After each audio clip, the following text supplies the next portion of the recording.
Surely the presence of joy is in this place. I can feel its mighty power and its grace. There's a holy hush around us. I see glory in each face. Surely the presence of joy is in this place. Surely the presence of peace is in this place. I can feel its loving power and its grace. There's a holy truth within us that nowhere can replace. Surely the presence of peace is in this place. Surely the presence of love is in this place. I can feel its mighty power and its grace. There's a holy glow within us that nothing can erase. Surely the presence of love is in this place.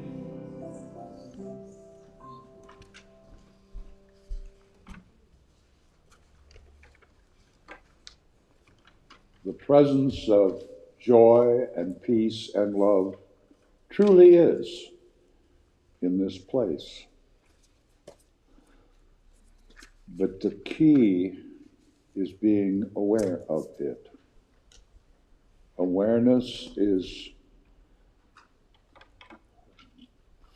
foundational, fundamental, absolutely necessary if we are going to bring about any shifts in our life that will wind up as enriching our lives.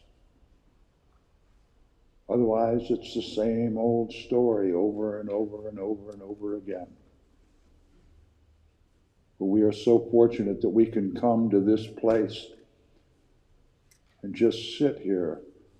Michael played so beautifully this morning. Every song was a moon song, all in response to the moon thing that happened this week.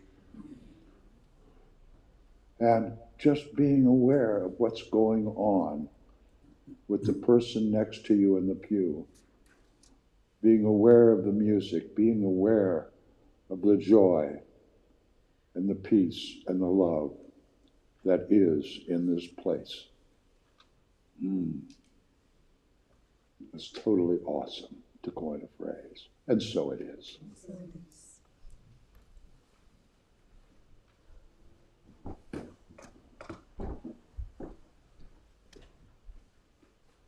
Good morning, all you lovely people. Some of you may realize that Nancy and I are readers. We read and read and read. We get our hands on books and we read 2 to 3 a week. Who knows how many a year. Have any of you here ever gone to the Roanoke Park Library? Okay, well, good.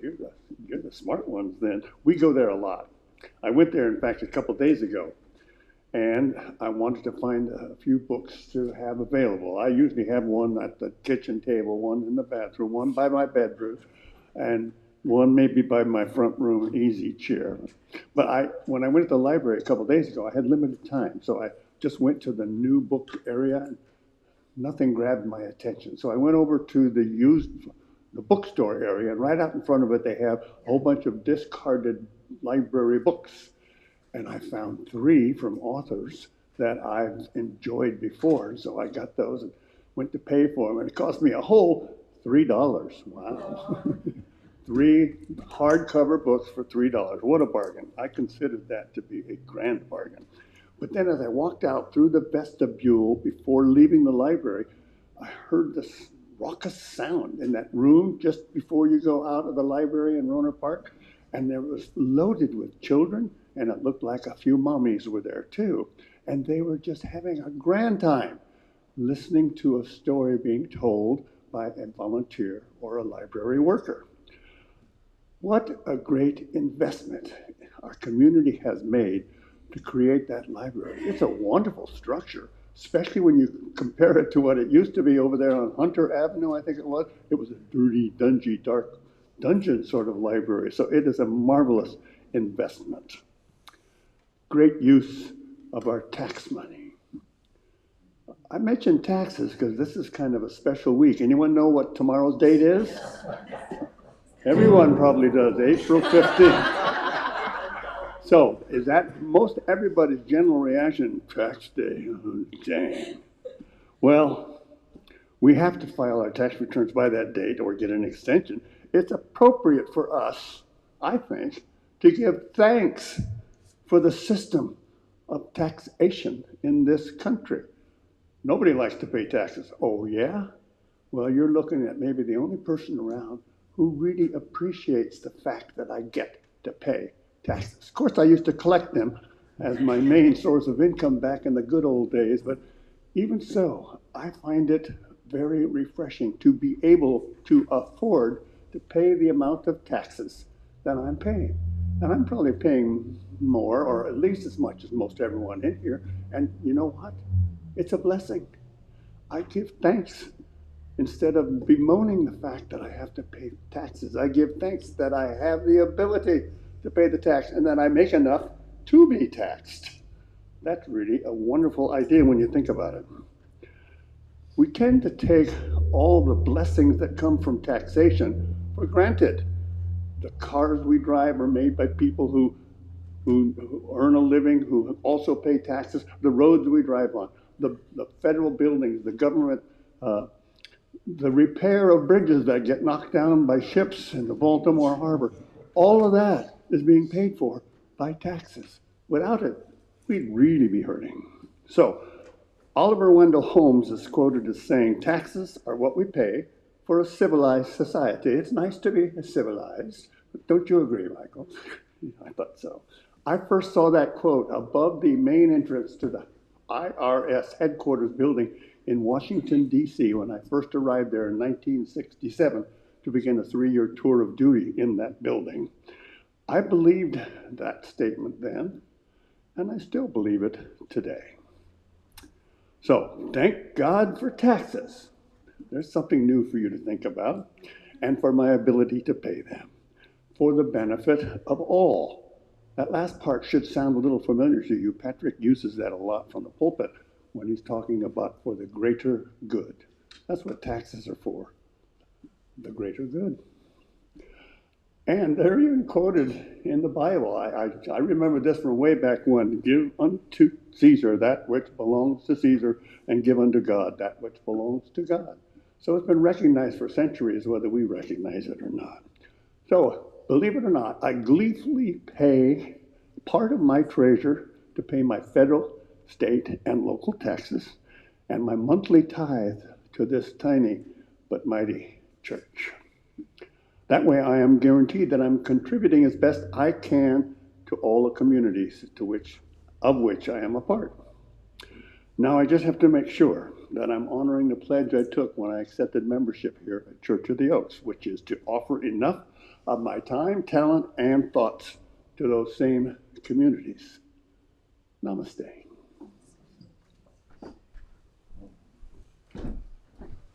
Well, thank you very much, Wayne. Appreciate it. Thank you. I was reminded when you were talking, kind of a wee bit different tact. I heard Paul Harvey with the rest of the story guy. Remember Paul Harvey? It was about tax time, and he said, when you stop and think of all the taxes that are collected in this country, isn't it a blessing that we aren't getting the government that we're paying for? And I just thought that was clever. Anyway, well, good morning, everyone. We are going to start off with some announcements. Number one, I want to thank the ladies that showed up yesterday for work day. They painted and decobwebbed, and it was just a lovely little day of kind of being in out of the rain, and we accomplished great things, so thank you. Monday, not this Monday, but next Monday. Okay, that'll be the 22nd, 2015 and 7's 22nd. The 22nd will be the Healing Circle, 7 p.m. Thursday morning, this coming Thursday at 10 o'clock, right here in the hall. So, and Kelly, we're glad to see you back. Next Saturday, from 2 till 5, well, from 2 to whenever, we're going to have a memorial, a celebration of life for Pam Bourne. And the service is going to be in here, starts at 2 o'clock. We're going to share stories and celebrate Pam's life, and then we're going to go next door and have a reception that will be a potluck type of reception. And I kind of asked two ladies to head that committee, Kelly and Joelle, and they're kind of, hopefully they'll kind of get everybody together and get it figured out for the potluck part of it. The service. Yes. Just, Joelle and I talked with Jen. Jen is her daughter, and she was asking just about how many people, and if you're going to come, if you could let, actually you're more of a techie. Both of us know, because we don't want it to be too small. We just need to know approximately how many people are coming. And there'll be an email going out. Do you want us to do that? Wayne, could you do an email, like on our newsletter email, announcing it, reminding people again, and please RSVP to Kelly or Joelle? To both? Via email? Yes. And, you know, if somebody doesn't have email, a phone call would work, but it just, if they would RSVP, so we get an idea. Yes? And if you don't RSVP and you just come, we're still happy for you to come. Yes. Yeah, it'd be fine, so thank you.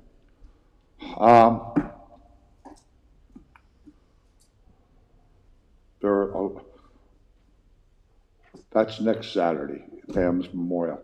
The following Saturday, we'll have the cabaret from 5 till 7 o'clock. It is going to be the Bluebirds. Everybody loves the Bluebirds. Great folk rock, traditional rock, old-timey rock band. That's 5 to 7 on the 27th, I think. And I don't know why I'm having such a trouble wrapping around, I think, my thoughts. Anyway, on the 19th of May, the Cotati Historical Society is going to have their annual old-time chicken barbecue right across the street at the Cotati Room. And the tickets are $25, but $20 in advance.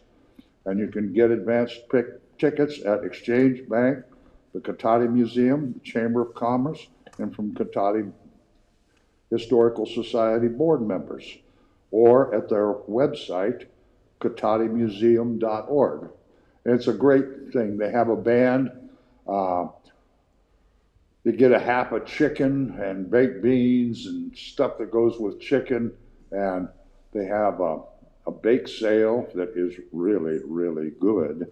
And they also have a silent auction where everybody, merchants and people donate stuff, and you bid on it and you get good stuff. So it's just a great way. It starts right after church, 12 o'clock on the 19th, and I urge everybody to go. It's a great celebration of our community.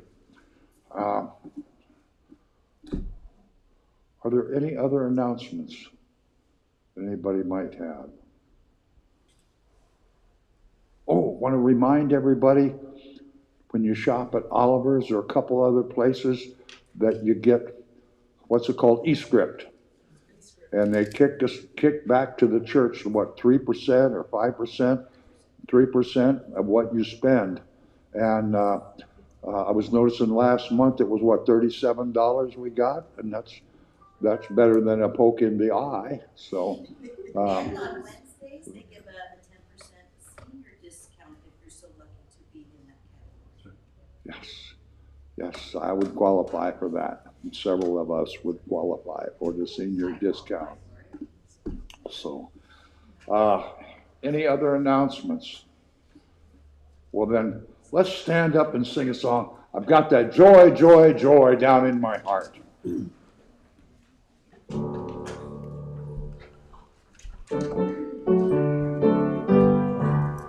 got the joy, joy, joy, joy down in my heart. Down in my heart. Down in my heart. I've got the joy, joy, joy, joy down in my heart. Down in my heart to stay. I've got the peace that's everything down in my heart. Down in my heart. Down in my heart. I've got the peace that passes understanding down in my heart. Down in my heart to stay. And now it is time to greet each other in the traditional Church of the Oaks fashion.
That was a different time and a different place. Whole different consciousness.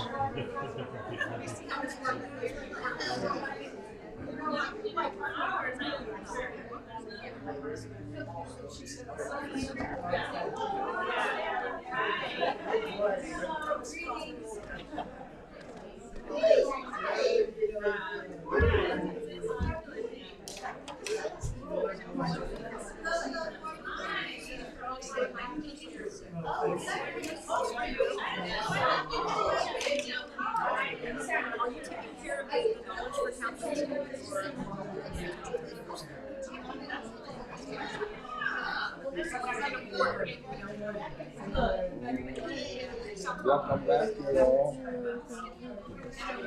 Good to see you. Did you have a good trip?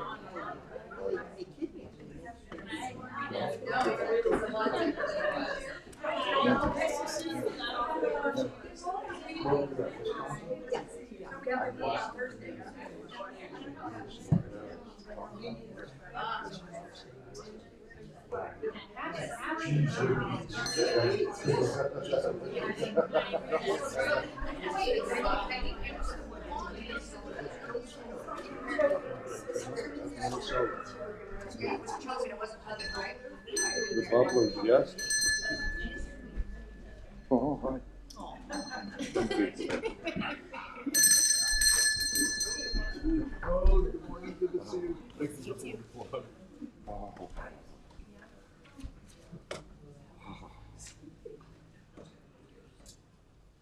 I started off asking and just mentioning awareness. Are we aware that in this universe that we live in, there is abundance of virtually everything all around us? Our world provides that abundance. It just is. It was manufactured at the factory where we were.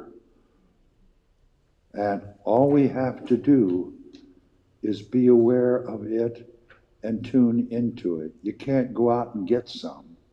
It's all around. You just have to open up the well, open up the portal, and allow it to come into your life. Let's read together the affirmation of abundance, may we? Abundance is not something we acquire, it's something we tune into. May we ponder that wisdom, sir.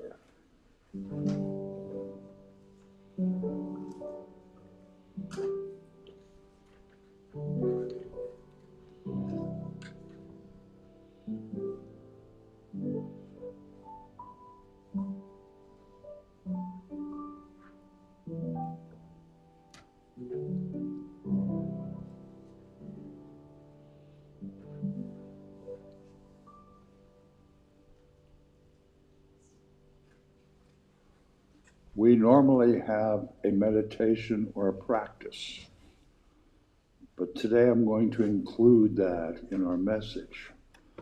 So as we prepare ourselves to kind of calm down a little bit and open ourselves to possibility, let's sing together, Only Believe, number 69, or I'm sorry, Be Still, number 69 in the Wings of Song.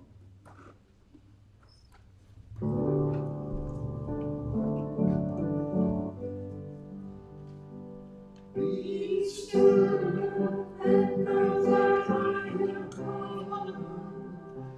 Be still and know that I am God. Be still, be still, be still, and know that I am God.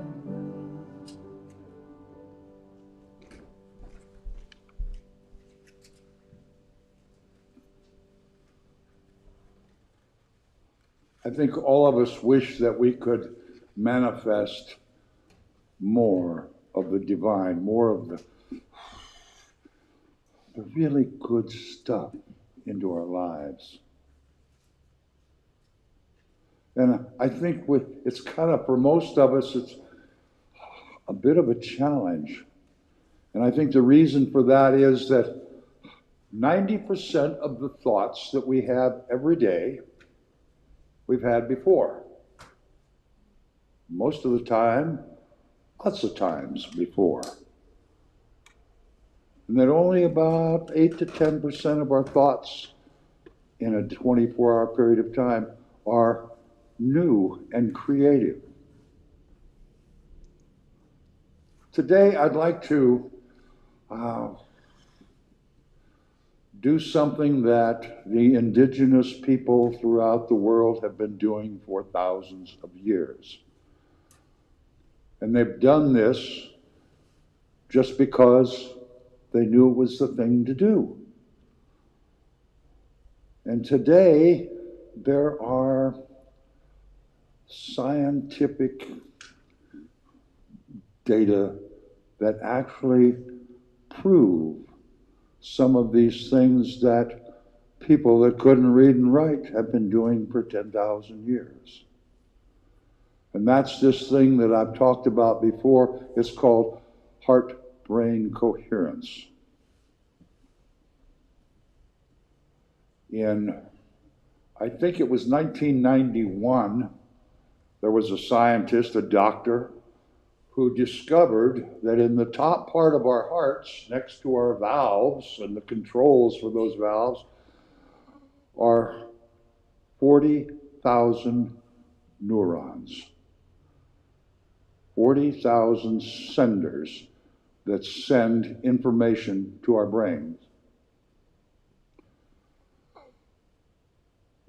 That message, the messages that have been recorded and tracked and actually proven, are 500 times stronger energy and frequency than the brain waves create. And there's so much that I want to talk about, but let's try this heart-brain coherence exercise. We're going to do 3 different things this morning. The first thing we're going to do is to shift our awareness to our heart center. And I'm going to invite you to cross your hands and put them on your chest, on your heart, and your lungs, and be aware of your heart pumping. Be aware of your breath. I'm going to invite you and ask you to slow your breathing down. Maybe breathe in for like 4 seconds and breathe out for 6 seconds. And when we slow our breathing down, the neurons around our heart are telling our brains that we are safe. And we are at total peace within ourselves.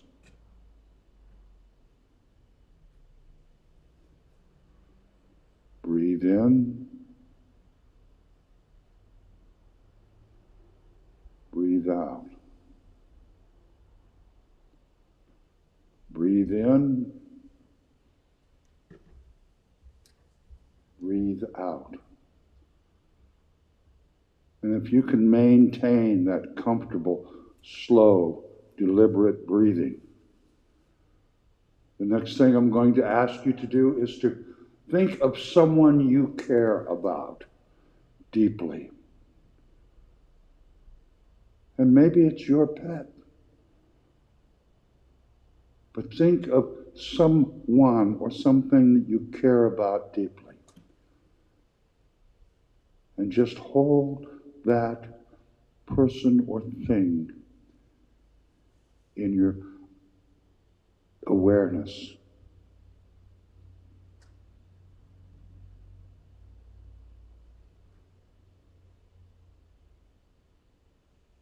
And next, I'm going to ask you to have gratitude. Gratitude for that person you care of. Gratitude for all of your experiences that have brought you to this point in life. Gratitude for this safe place we call Church of the Oaks.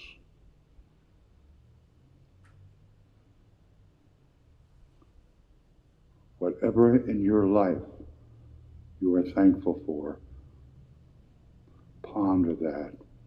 Be aware of it. And your heart will talk to your brain about this caring and this gratitude.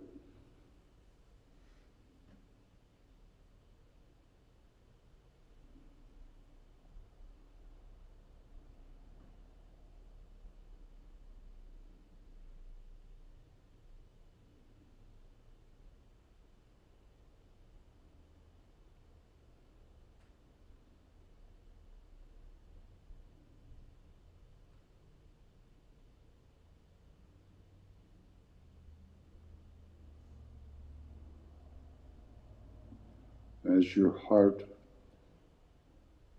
is conversing with your brain,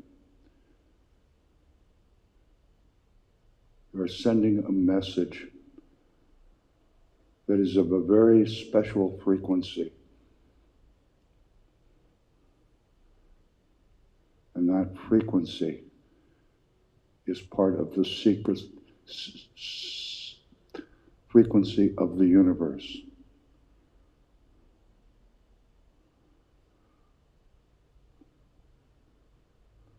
So give thanks for this little practice.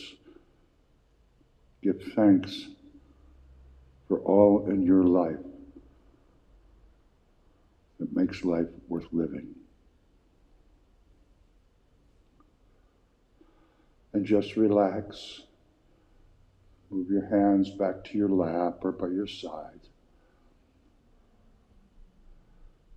And in these last 3 or 4 minutes, where your heart was talking to your brain, your heart told your brain to stop manufacturing stress hormones. And all of the chemistry in your body has shifted in these last 3 minutes. And that chemistry shift will remain for 5 or 6 hours. And you will feel peace. You will feel healthier. Because there are no stress hormones working in your body right now. There's only peace. Only tranquility.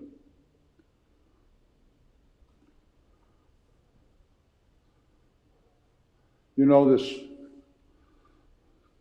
brain heart coherence. Coherence is a rhythm. Coherence is harmony. And we talk a lot about consciousness, but the scientists have proven that there is a thing called the quantum field. And this quantum field is the unseen energy that is everywhere in the universe. And this energy isn't out there. It's the energy that is within us. Every one of our bodies has about, the last time I counted, it was like 50 trillion cells in our bodies. And each one of those cells has 100 trillion atoms. And every one of those cells and atoms is working within this field of energy that they call the quantum field. And that's consciousness. Deepak Chopra said for years that everything is consciousness. That's the energy. That's the divine. That's the intelligence that creates and maintains and how everything evolves in this energy field. And the indigenous folks, they have been practicing this coherence, this harmony with the divine, with the unseen, with this energy field forever. Because they were very connected with all of nature. And we've gotten so disconnected with each other and with nature, it just, it's not so common for us. It's not so much a part of our daily lives, our awareness. And I'm just thankful that we can get together once a week and remind ourselves and take a moment and meditate and take a moment and connect and take some moments and connect with each other and be this family.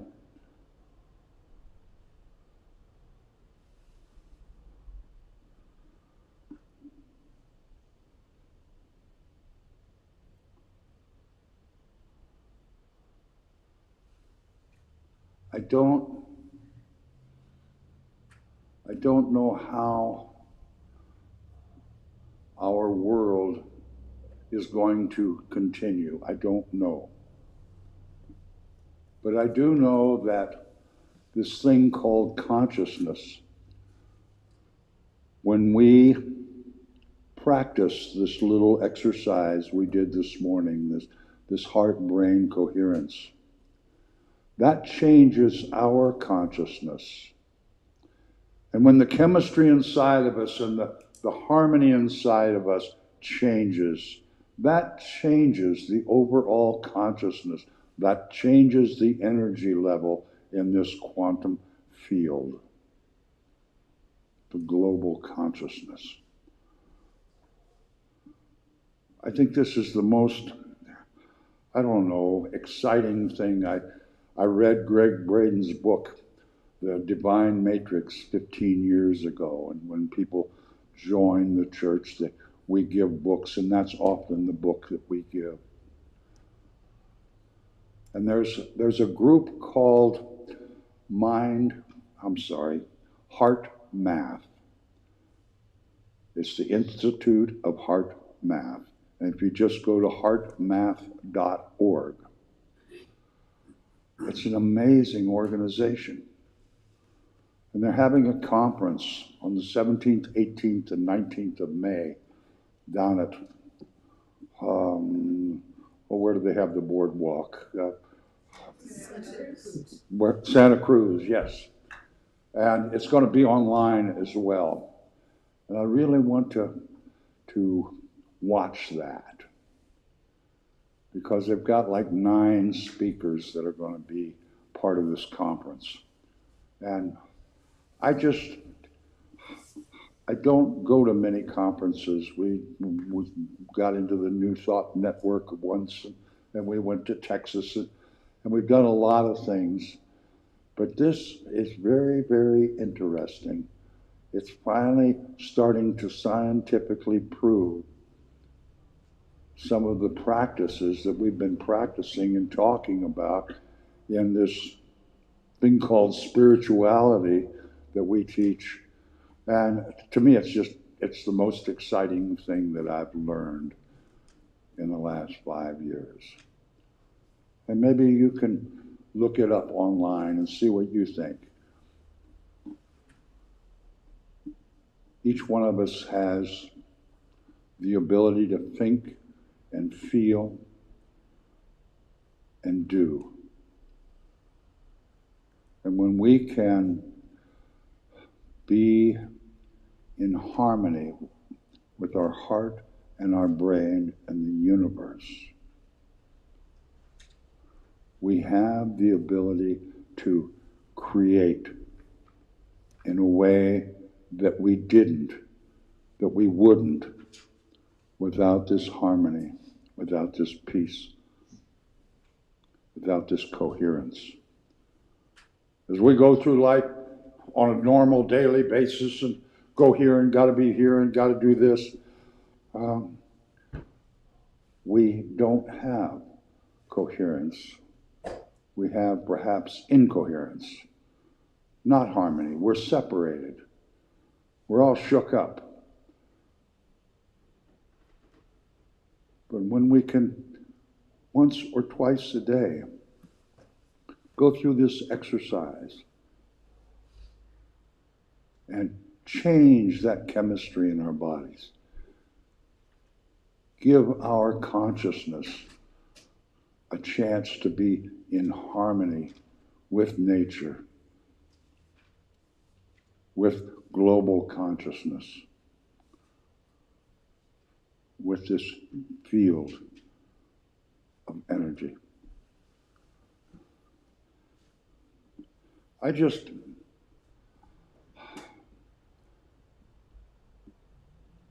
don't think there's anything that we can do that might be this simple, that makes such a great change in our overall being, in our person. And I hope that we can, each of us, figure out a way to do this heart-brain coherence exercise. Because it changes. I've been doing it a lot recently, and I have changed. And I find that I can create new things I've talked about for years, but things are changing in my life. And I'm no different than you folks, not a bit. I get late, I get angry, I get upset, I get stressed out, no different than anybody sitting in this room. But I find that when I do this little exercise, it's easier for me to have compassion, to not feel fear or anxiety,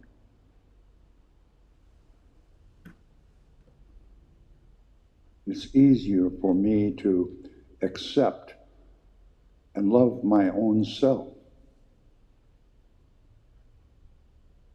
It's the hardest job I think any of us have. It's pretty easy to accept and love other people, but our own selves. I think I said last week, nobody talks to us as meanly as we talk to ourselves. Nobody reprimands and scolds us as meanly as we do ourselves. But when we can bring ourselves, our heart and our breathing to a place of peace and focus that quietness, that harmony with caring and compassion and gratitude and awareness, our lives change, our consciousness change.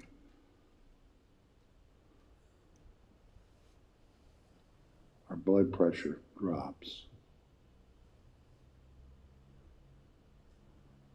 Our immune system does what it's supposed to do instead of freaking out in stress and crazy.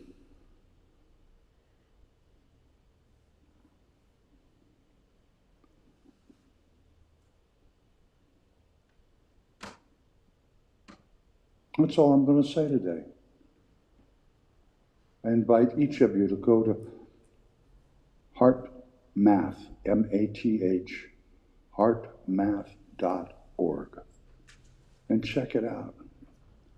Listen to these guys like Greg Braden, Joe Dispenza, Bruce Lipton, a guy named McCartney. He's going to be one of the great speakers. These people are just, they are showing evidence and data and proof of these spiritual truths, we've called them forever. And to me, that's gratifying. To actually give credence to things that we've been talking about and discussing and what-ifing and calling truth and calling spirituality.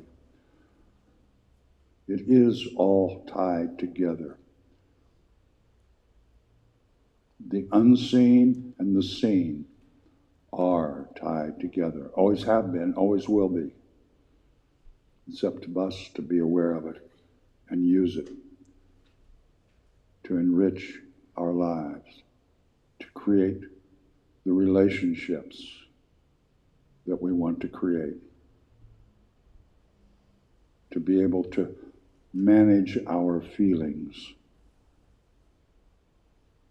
our acceptance, compassion, empathy, love. And when we are aware of these things, somehow the hate and the fear and the anxiety, there's not room for that. And we see how counterproductive that is, and actually how unhealthy that is from all the stress hormones it creates in our bodies. I just keep going on and on and on, the same thing.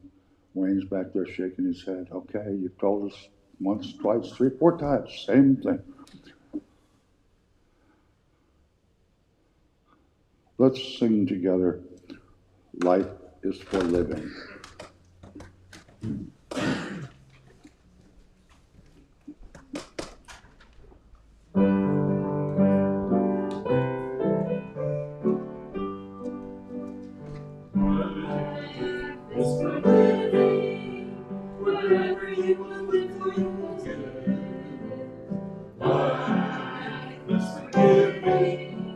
Whatever you will get to live,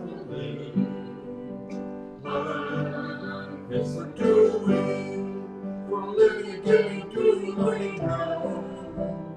Life is for you, and life is for me. Life is for living now. Life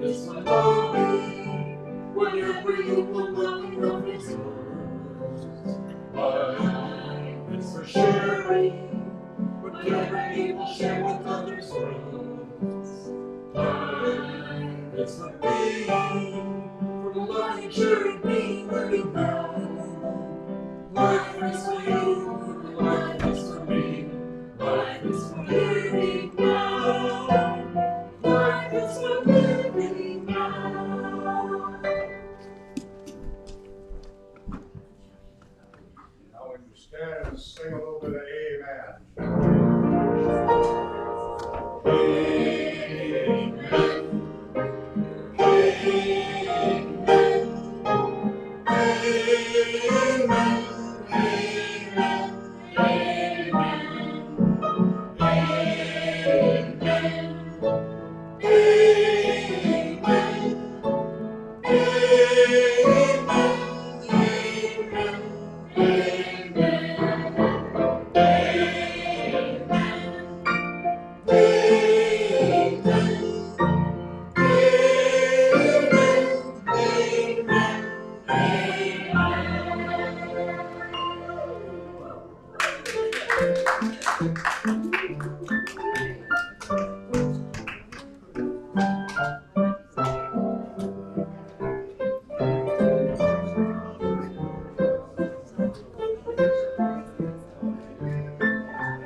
Amen.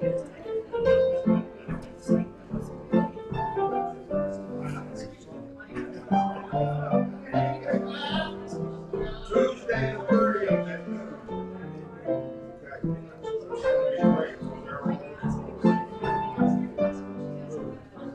Well, the Quakers.